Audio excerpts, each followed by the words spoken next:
कराडमध्ये राजकीय वातावरण तापले. बोगस मतदानाच्या संशयावरून भाजप राष्ट्रवादी आमने-सामने. वडगाव हवेलीत हाय व्होल्टेज ड्रामा.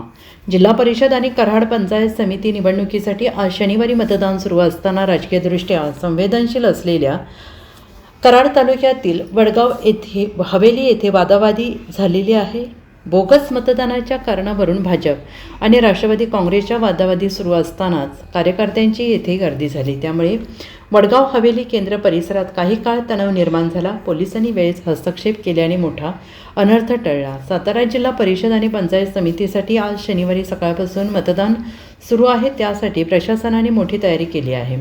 पोलिसांनी मोठा फौजफाटा तैनात केलेला आहे. कराड तालुक्यातील 486 मतदान केंद्रावर मतदानाची प्रक्रिया सुरू आहे. सकाळच्या टप्प्यात धीम्या गतीने सुरू असलेले मतदानाने 10 वाजल्यानंतर वेग घेतला आहे.